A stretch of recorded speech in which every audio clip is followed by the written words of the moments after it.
Assalamualaikum warahmatullahi wabarakatuh.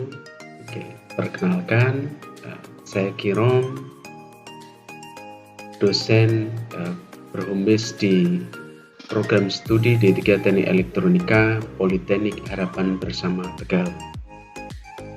Pada kesempatan kali ini, saya ingin menyampaikan pernyataan diri dosen unjuk kerja Tridharma Perguruan Tinggi bidang pengajaran sebagai persyaratan sertifikasi dosen tahun 2022. Nah, pada kesempatan kali ini saya akan memaparkan mata kuliah Sistem Sensor dan Transducer yang berbobot 3 SKS. Adapun capaian pembelajaran mata kuliah Sistem Sensor dan Transducer ini sesuai pada RPS yang dibuat. Yang pertama yaitu mahasiswa mampu memahami pengertian sensor dan transducer. Di mana nanti mahasiswa akan mengetahui apa itu sensor, apa itu transducer, kemudian perbedaannya seperti apa antara sensor dan transducer. Kemudian yang kedua yaitu mahasiswa mampu memahami klasifikasi berdasarkan sifat kerjanya, fisis, prinsip fisis, dan sebagainya. Nanti akan mengetahui karakteristik dan prinsip fisis sensor dan transducer. Kemudian yang ketiga yaitu mahasiswa mampu memahami proses-proses dasar yang termasuk dalam signal conditioning, di mana bagaimana sensor ini mampu mengubah sebuah besaran-besaran tertentu, misal kimia, fisika, listrik, dan sebagainya, untuk dirubah menjadi sebuah nilai yang mampu terbaca.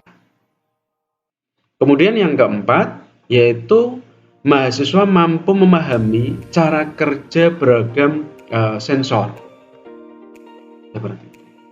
Kemudian yang kelima atau yang terakhir yaitu mahasiswa memiliki wawasan terkait tren perkembangan dan penerapan sensor dan transducer. Jadi nanti dalam mata kuliah ini mahasiswa juga akan banyak praktikum menerapkan sensor dan transducer dengan microcontroller yang nantinya akan dihubungkan dengan output bisa berupa LCD ataupun aktuator yang lainnya. Nah, biasanya pada perkuliahan yang saya lakukan di pertemuan awal, saya memperkenalkan diri, kemudian juga menyampaikan kontrak perkuliahan, yang mana nanti kontrak perkuliahan ini juga ditandatangani oleh perwakilan mahasiswa. Dalam kontrak perkuliahan ini juga membahas materi-materi apa saja yang nanti akan dibahas. Adapun pertemuan pertama, selain membahas kontrak perkuliahan, kontrak program, nanti juga membahas tentang pengenalan definisi sensor dan transducer. Kemudian pada pertemuan kedua kita akan membahas syarat dan kriteria sensor yang baik. Kita cerita, sensor ini tepatnya di mana. Kemudian kalau kita pengen mendapatkan nilai yang akurasi yang bagus, itu sensornya seperti apa. Jadi nanti akan mengetahui syarat dan kriteria sensor yang baik seperti apa. Kemudian pertemuan ketiga yaitu membahas sensor cahaya. Ini pertemuan 3 dan 4. Namun pada pertemuan ketiga sensor cahaya kita aplikasikan dengan menggunakan LDR. Di mana nanti kita bisa simulasikan dengan mahasiswa yaitu menggunakan LED ataupun dengan output relay. Di mana kita juga sering menjelaskan manfaat dari atau aplikasi LDR ini biasa digunakan untuk lampu penerang jalan atau lampu-lampu otomatis yang ketika malam itu bisa padam sendiri.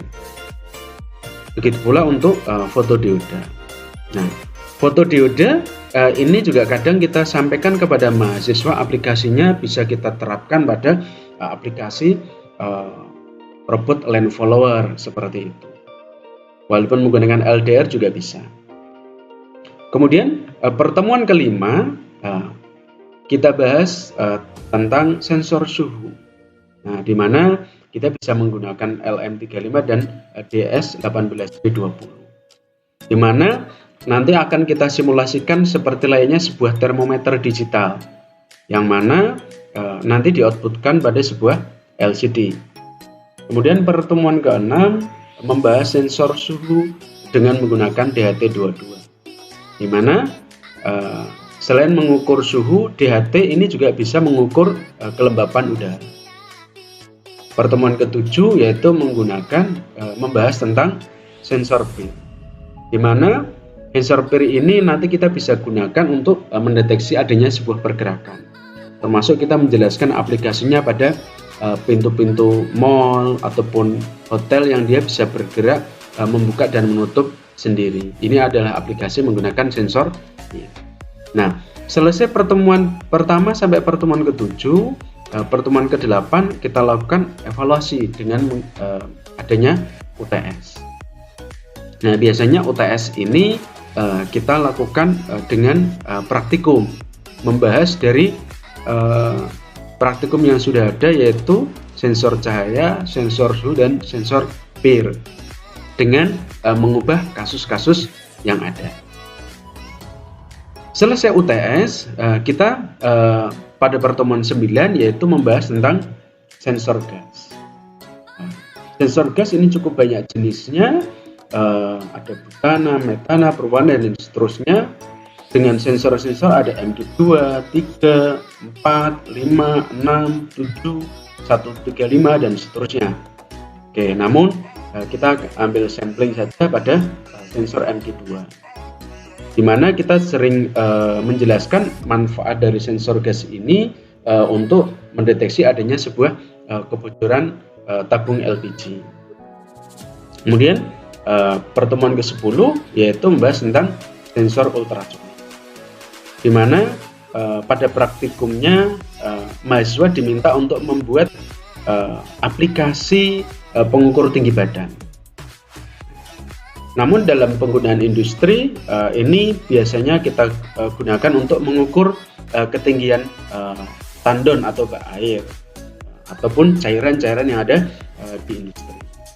Kemudian pertemuan ke-11 yaitu membahas tentang sensor proximity. Oke. Kemudian pertemuan ke-12 membahas sensor suara. Kemudian pertemuan ke-13 ini membahas tentang transducer aktif, yang mana kita bahas adalah thermocouple dan thermistor, di mana ini adalah aplikasi-aplikasi penggunaan pengukuran suhu, di mana kalau thermocouple ini penggunaan pada suhu sangat ekstrim, misal sangat minus ataupun sangat tinggi, bisa sampai ribuan derajat Celcius. Kemudian pertemuan ke-14 dan 15 yaitu transducer pasif, yaitu pada potensiometer ataupun strain gauge. Nah, pada strain gauge ini biasanya kita aplikasikan pada pengukuran berat seperti itu. Nah, selesai pada pertemuan 9 sampai ke 15, setelah itu kita evaluasi dengan adanya UAS. Nah, biasanya UAS ini kita buat berupa project, yang mana kita buat berupa kelompok-kelompok kecil terdiri dari 2 sampai 3 mahasiswa untuk membuat aplikasi sebuah penggunaan sensor ataupun transducer pada kasus-kasus yang bisa disimulasikan pada sebuah industri ataupun rumah tangga seperti itu. Nah, kemudian Selain membahas materi ini, kita juga sampaikan kepada mahasiswa bagaimana aturan perkuliahan. Oke. Aturan masuknya, aturan terlambat, termasuk aturan berkomunikasi. Oke. Di mana biasanya kita bisa izin menggunakan WA seperti itu, termasuk ketika nanti mengirimkan tugas ataupun laporan praktikum bisa mengirim lewat email seperti itu. Kemudian untuk tugas, untuk kehadiran kita memberikan bobot nilainya adalah 10% dari nilai akhir. Kemudian untuk tugas ini berupa latihan yang diberikan di tiap akhir job sheet, termasuk membuat nanti laporan praktik, di mana untuk tugas ini bobotnya adalah 30%. Kemudian untuk UTS ini bobotnya juga 30%. Kemudian untuk UAS ini bobotnya juga 30%. Untuk media komunikasi bisa menggunakan WA. Kemudian untuk pengiriman tugas kita bisa menggunakan email. Kemudian adapun untuk sistem absensi yang mahasiswa bisa gunakan, bisa absensi menggunakan LMS Politeknik Harapan Bersama, yaitu menggunakan singnow.poltektegal.ac.id. Nah, sedangkan untuk sistem penilaian, ini saya menginput melalui web oase.poltektegal.ac.id, di mana dalam oase di situ sudah ada poin-poin kehadiran nilainya berapa, tugas nilainya berapa, UAS nilainya berapa, UTS nilainya berapa, sehingga mahasiswa bisa melihat transparansi penilaian dosen. Nah, selain itu, perlu biasanya saya berikan penekanan kepada mahasiswa bahwasanya keaktifan ini juga bagian-bagian yang mendukung dari poin penilaian. Karena pada dasarnya mahasiswa akan kesulitan mengerjakan praktikum ataupun proyek ketika dari sisi keaktifan dia tidak terlihat. Seperti itu. Demikian penjelasan mata kuliah sistem sensor dan transducer yang saya sampaikan. Semoga bermanfaat dan memenuhi informasi yang diperlukan dalam dokumen pernyataan diri dosen dalam unjuk kerja Tridharma Perguruan Tinggi bidang pengajaran. Berikut adalah video dokumentasi yang saya lakukan. Assalamualaikum warahmatullahi wabarakatuh. Selamat datang teman-teman pada mata kuliah sistem sensor dan transducer. Hari ini kita akan melanjutkan praktikum pada job sheet yang kedua, yaitu berkaitan dengan sensor suhu. Nah, teman-teman sudah pegang job sheet-nya semua? Oke, terima kasih. Nah, job sheet ini bukan menjadi pajangan, tapi menjadi pedoman bagaimana langkah-langkah teman-teman nanti akan melakukan praktikum. Nah, sebelum kita mulai, saya perlu menyampaikan tujuan dari pembelajaran sensor suhu ini. Yang pertama, teman-teman akan tahu pengertian dari rangkaian sensor suhu LM35 terhadap besaran fisis. Nanti sistem kerjanya itu seperti apa sih untuk sensor LM35. Kemudian yang kedua, mengenai prinsip kerjanya. Dan yang ketiga adalah mengetahui grafik atau sistemnya, termasuk nanti juga aplikasinya seperti itu.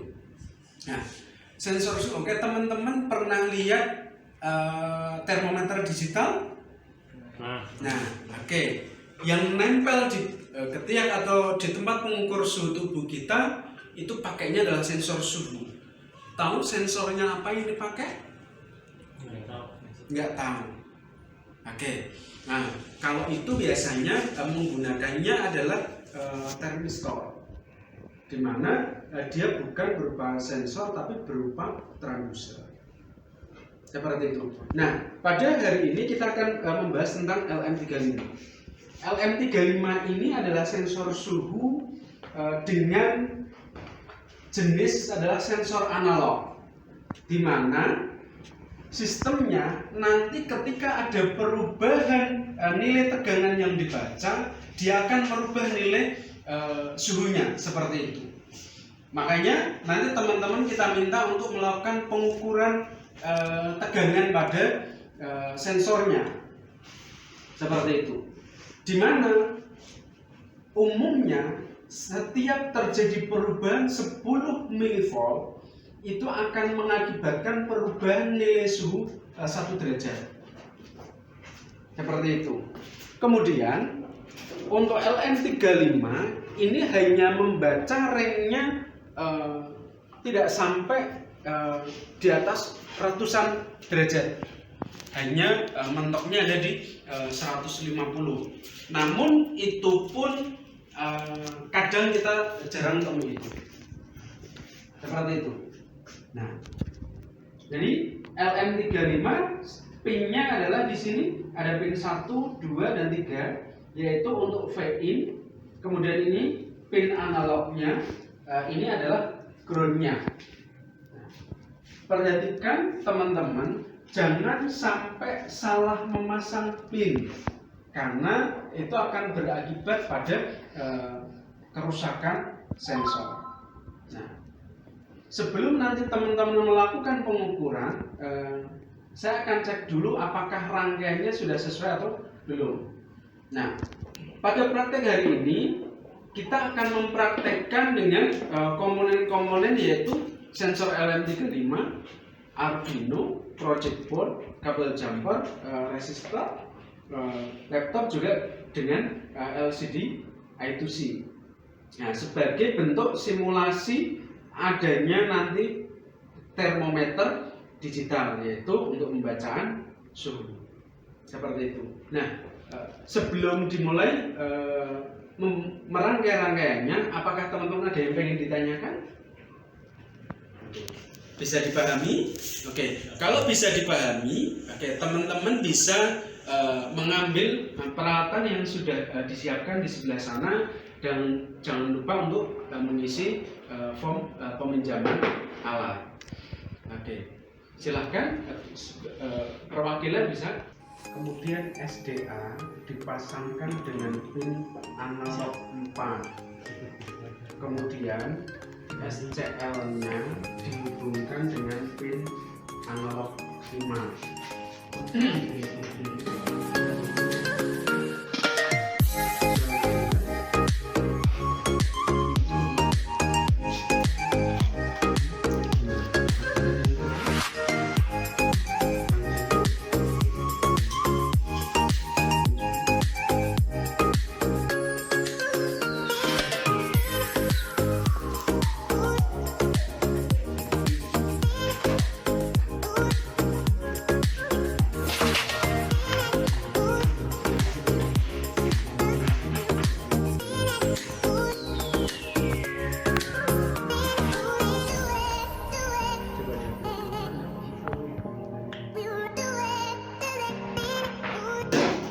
Tidak apa-apa, sehingga perubahannya tidak terlalu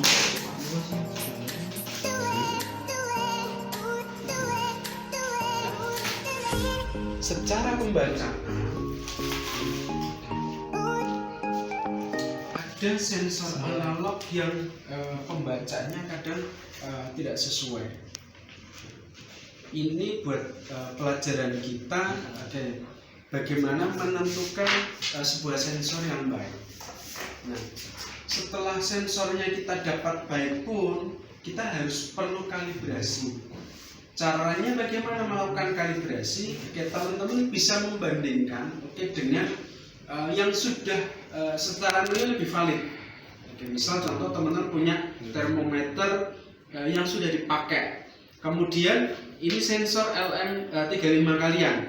Nah, kedua-duanya, saat dilakukan pengukuran, nanti akan mendapatkan nilai yang sama dan ternyata mendapatkan nilai selisih yang sama seperti itu. Maka nanti di codingannya teman-teman tinggal buat rumus persamaan linear seperti itu.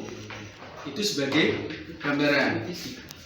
Nah, kemudian sebagai proses pembelajaran seperti yang tadi sudah saya sampaikan, apakah sensor ini bekerja berdasarkan adanya perubahan tegangan. Jadi teman-teman bisa juga melakukan pengukuran tegangan pada sensor LM35.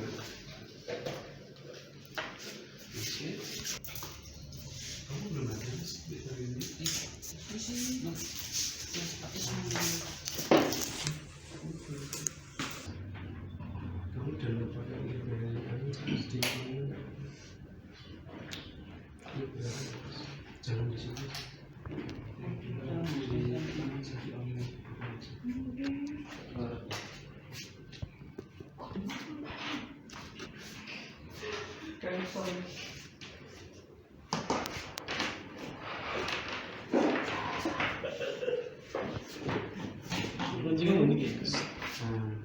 Dapat pembacaan berapa?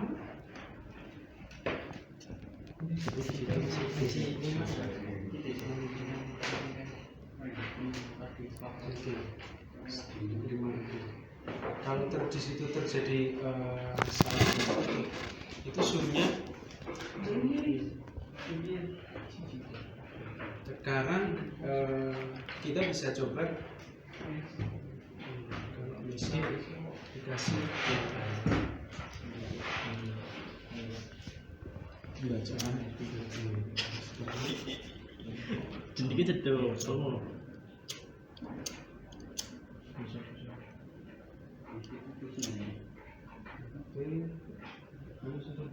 Tapi panasan tangan apa? Nah, untuk tegangannya apakah dia ada perubahan? Ada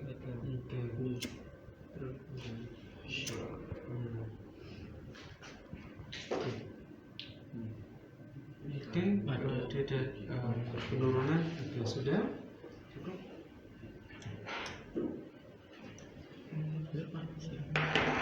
Kurang berapa? Tapi kayaknya orang demoni kan loh, demoni. Kayak panas semua nih.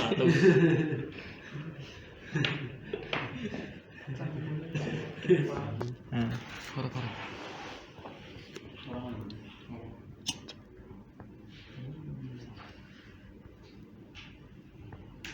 Nah iya mas, bisa mas. Sudah. Itu di user dia download, di download mas kamu untuk di situ aja. Iya bisa ya. Terus naik.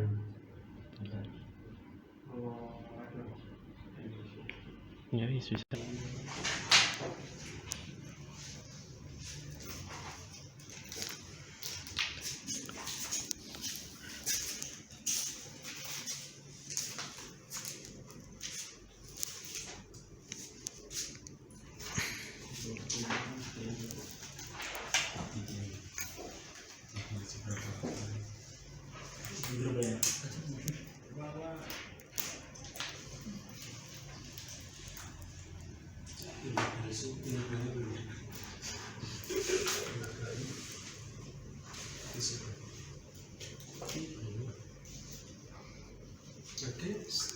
Sudah bisa? Bisa pak.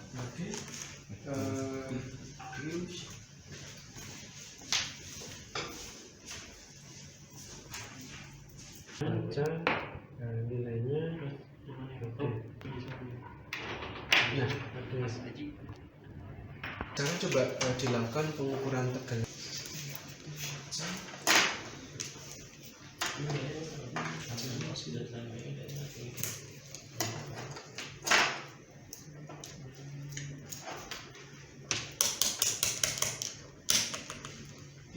LCD.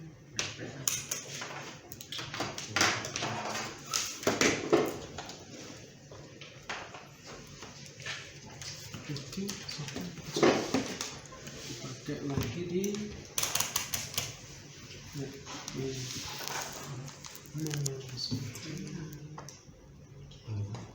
biru kamu pin analog atau digital? Pin VCC atau ground? VCC. Oh iya, coba ya. Yang Ya. Yang VCC enggak bisa. Sama ground dapat enggak?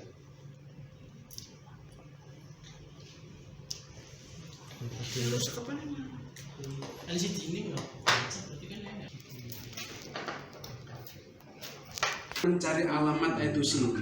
Tapi paling gampang kalau LCD itu cuma ada dua tipe, 0x27 atau 0x3f. Itu dok.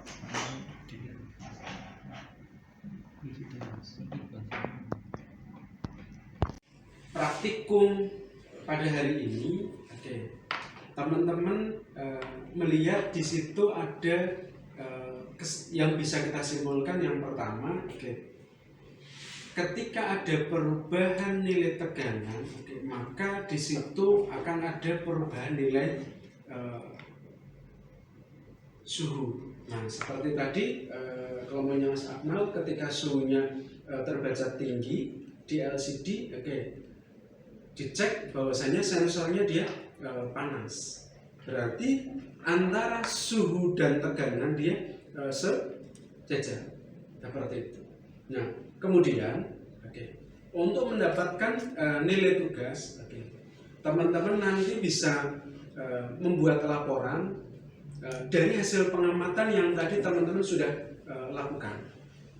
Seperti itu. Mungkin sampai sini ada yang pengen ditanyakan? Tidak ada? Oke, kalau tidak ada, untuk pertemuan hari ini saya akhiri. Selamat bertemu kembali minggu depan. Terima kasih. Assalamualaikum warahmatullahi wabarakatuh. Waalaikumsalam warahmatullahi wabarakatuh.